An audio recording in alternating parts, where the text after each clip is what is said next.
Hey, welcome back! This is the second act of our play on the Kalman filter and its map interpretation. Here we will introduce the map estimation methodology, which, as we are about to see, is a combination of Bayes' theorem with the maximum likelihood estimation methodology. In the maximum likelihood estimation approach, we treated theta as a non-random parameter. In maximum a posteriori estimation, we treat theta as a random variable for which we have some known prior, say p of theta. By Bayes' theorem, the posterior distribution of the parameter theta, given some observation x, is equal to the likelihood function times the prior divided by the PDF of x. We know that we can write Bayes' theorem in this form, where it becomes obvious that the denominator does not depend on theta. That said, we can write Bayes' formula succinctly as follows. We say that the posterior is proportional to the product of the likelihood times the prior. This symbol means proportional to. The maximum a posteriori estimate of theta is obtained by maximizing the posterior distribution of theta given the observation x. Using Bayes' theorem, we can write the map estimate as the maximizer of the likelihood times the prior. This is the maximum a posteriori estimation approach. Let us give an example to understand how this works. Suppose that x1, x2, x3 up to xn are independent samples that follow the univariate normal distribution with some known variance sigma squared and unknown mean mu. The objective here is to estimate mu. We will treat mu as a random variable. Suppose that we have some prior information that the mean mu is a random variable that follows the normal distribution with mean mu naught and variance sigma mu squared. Then the map estimate of mu is a maximizer of the posterior density function of mu given the observations x1, x2 up to xn. This can be written as the set of maximizers of the product of the likelihood function times the prior. We may now substitute these PDFs. Here we have the PDF of mu and the PDF of the independent observations given mu. Then, by taking the logarithm of this function, we can simplify the optimization problem, and after some algebraic manipulations, we find that the map estimate of mu is given by this equation.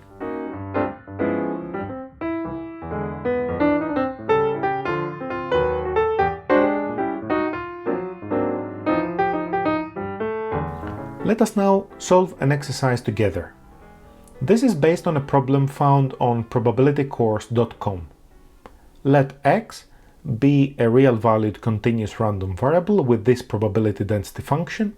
It is 6x 1 minus x for those values of x that are between 0 and 1, and it is equal to 0 otherwise. Suppose that y is another real-valued random variable and y conditional on the fact that x is equal to little x follows the geometric distribution with parameter x. This means that the conditional density function of y given x is given by this expression. So we have the density of y, which is parametric in x, and we have some prior information on x. The first question says, find a map estimate of x given that y is equal to 2. We will solve this together, and then you can answer the second question that says determine a map estimate of x given that y is equal to little y. The posterior distribution of x given y is proportional to the likelihood function times the prior.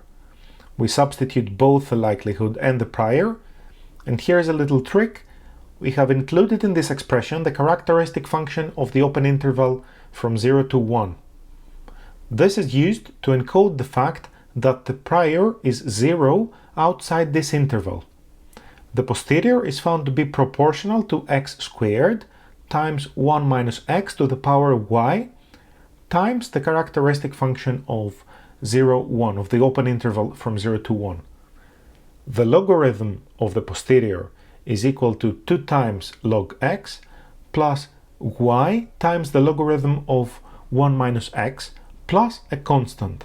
And this is defined for all x in the interval from 0 to 1, in the open interval from 0 to 1.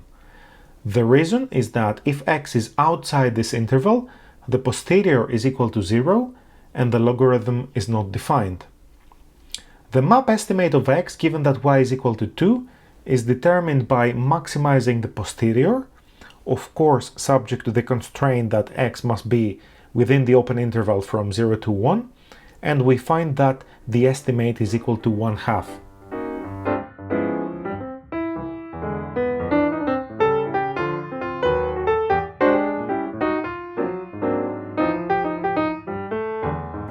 Next, we will revisit a familiar example where x and n are independent zero-mean Gaussian random variables with known variances, and y is defined as the sum x plus n. We measure y and we need to estimate x. We have previously shown that under these assumptions, the minimum variance estimate of x given y equals little y, which is the conditional expectation of x given the value of y, is given by this expression. Let us now determine the maximum likelihood estimate of x given that y is equal to little y.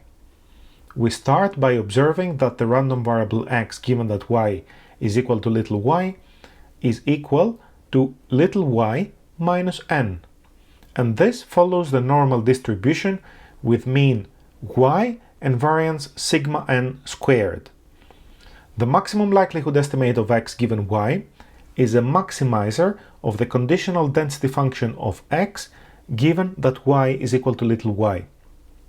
But note that here we disregard the prior information on x and pretend we know nothing about it. We find that the maximum likelihood estimate of x given y is exactly y.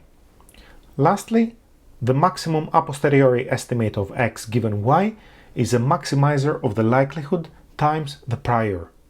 The derivation is very simple. Just take the logarithm, differentiate, set the derivative equal to 0, and you will find that this is equal to this expression. This happens to be the same as the result we obtained by taking the conditional expectation, but this is not always the case. Here is a summary of the results we obtained from the three methods.